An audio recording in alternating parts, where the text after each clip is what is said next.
more of a chill. Because I was passionate about it, I went from a 15-page paper and it went to 70. And the only reason I stopped was because it was due. I wouldn't have stopped writing, okay? But that's like, and I wasn't like, every other paper maybe I was writing in time, I was bored. But because I made that paper my own, I was enjoying it. Does that make sense? Okay, let me go back to my list. Okay, let's make two. Yeah. Thinking you? Okay. Number three, actually, Sheikh Hamza, I can give you guys, inshallah, if we start a listserv or something after camp, I'll give you a reference to, here's a CD set with Gato. Gato was like the best teacher. Gato, I think is his name. He's the best teacher in America. He was ranked, like, he's always, like, 4 years in a row or something, he was called the #1 teacher in America. He's from New York City. Sheikh Hamza and him did a CD set together about education. It's awesome. But one of the things about education, this is a very practical thing, I would say this number 3 or number 4 on your list, is if you want to get a lot out of college, this is like my form, this is like a secret formula that I'm giving you. And believe me, it works like a charm. Listen to this very carefully. You find a passion. And you may change your passion a few times, okay? That's a bad idea. Okay, you find, it's not a bad idea for you guys, I just mean like, it's hard to say. Okay, you find a passion. So for me, like my passion was Islamic art and culture and stuff. Okay, you have to find some passion. If you don't have a passion, spend a week, read, discover, find a passion. Okay, and it may change 100 times, that's fine. Then when you go into every class, you do not serve the class. Okay, you're paying for it. The teacher is your employee. That's how education is, and that's how it's supposed to be. You are paying their salary. Do you understand that? If you miss class, that's your loss. Because you're paying. College, my college costs $40,000 a year.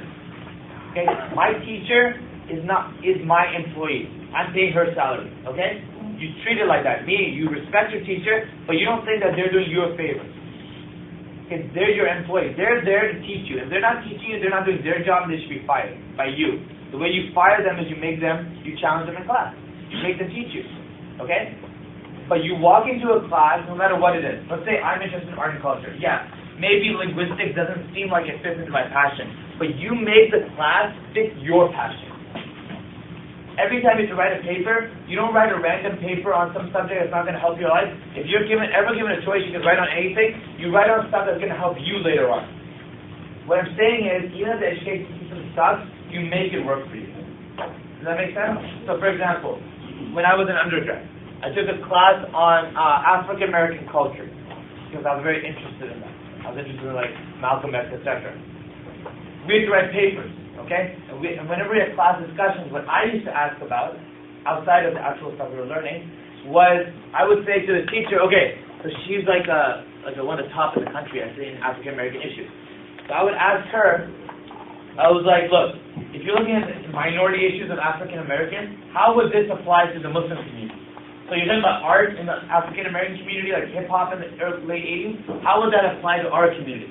So every day, I was using her class to also learn about what I was interested in, and also interested in their own stuff for itself. Does that make sense? So then suddenly, this general culture class was really helping me because I was making it help me. I wasn't just like passively sitting like, oh, let me learn some fast and not learning. Right? I was challenging her. And then I would go to her office hours. And I would say, wait, so what was the role of art, and I'm just giving this as an example, what was the role of art and culture in saving African Americans from slavery? Okay, she would tell me. Then I would think, what if we are enslaved to materialism, and we're enslaved to other things, how can we use art and culture to save ourselves from this slavery? Do you understand? So I'm making unique connections in my mind, and by doing that, I'm actually getting something out of my education. Then I would go into linguistics. Okay, my linguistics class, right? I usually would have been bored. And I asked my teacher, one second, after this point. Oh, linguistics is the study of language and how words work together, right? And I would ask my teacher, how has that also interested in education, right? So I was asking, why isn't linguistics taught more in high school? And how has that affected the way we learn? Then I would ask, is there a reason why, was there ever a decision not to teach this stuff because if people learned it, they could attack the government, like speak out against it? And I learned about that. That was meaningful to me. If I hadn't asked those questions, I never would have known that.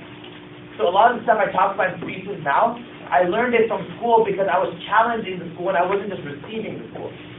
Does that make sense? Every single class I went to, I did that for. Every single class in undergrad. I made it work for me. I would only take classes I would, and then when I walked into them, no matter how random it was, I would make sure that somehow I got something that I needed out of it. And if you don't do that, you'll spend your whole college learning what they think you need to know, and you'll graduate, you won't know a thing. You'll have a 4.0, but you won't know a single fact. Have you guys seen Good Will Hunting? You remember that scene when they're in Boston and Matt Damon walks in with Ben Affleck, and it's actually a really good movie. I think everyone should watch. This is like, I don't usually suggest movies because some are dirty. There's like one bad part in it. Some of the language is that bad, but it's so good that I would really recommend watching it. Ben Affleck and Matt Damon, when they wrote this, they were both students at Harvard. Okay, by the way, they're really, really smart guys. Even though Ben Affleck kind of ruined his life for that movie, which I think most times. But okay, so they were at Harvard together, and they're like, this education is not getting us anywhere. Let's write a movie together. They wrote Good Will Hunting. Okay. They actually wrote the script. There's an awesome part, and you can tell their frustration with Harvard in that first scene that they wrote. So the early scene. So they go into this like bar or whatever, and they're talking to this girl, and this Harvard guy, snobby Harvard, and these guys are like street kids. Okay, they have no education in this movie. Right? If you would look, and when I say no education, I mean not of their fast education. They have world education, which is more important. Okay. So they walk into this thing, and this Harvard guy is coming, and he starts like, and Ben Affleck is pretending he goes to Harvard because he's talking like really trying to impress her. And that guy tries to like, and Ben Affleck's not that smart in this movie. And so he tries to put him down. He's like, oh, you went to Harvard? What class did you go to? And he's like, I'm in this history class. And he's trying to like, make him feel stupid. And Matt Damon's a genius, even though he's not really been in, he's never been in school that much. And he deconstructs this guy. It's like the best scene. This Harvard guy looks at school, and this kid, like, he's like, I learned everything you learned in college with like $2.50 in late fees in the library.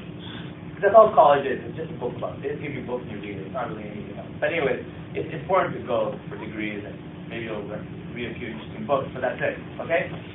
But he said, I learned everything you learned at Harvard with like $2.50 late fees at the library. And then that guy makes a comment, like trying to sound smart. And he's like, you got this from this book, and then, and he completely deconstructs the way people think. Because this guy was not thinking for himself. And then he's like, but unfortunately, you haven't read the second book, and once you read that, you're gonna think this. And he was like, and this guy was like completely like, But that's what we have to get away from. So my point though is not, don't get me wrong, education is not, it's not that it's not important. It's extremely important.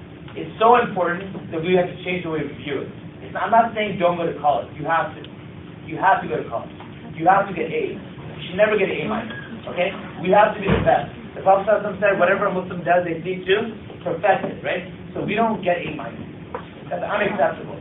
I don't think Dr. Jawad Shah ever in his life got an A-. And that's the way it should be, though. That's not just Dr. Jawad. I made a decision, like, 5 years ago, that if anything lower than A-, A- is like, if you have a lot of other stuff going on, you let yourself get one A-. One, not two. That should be our mentality. But you don't do it by selling your soul. You don't do it by selling into their system of education. You do it on your own terms. You understand what I'm saying? Yeah, go ahead.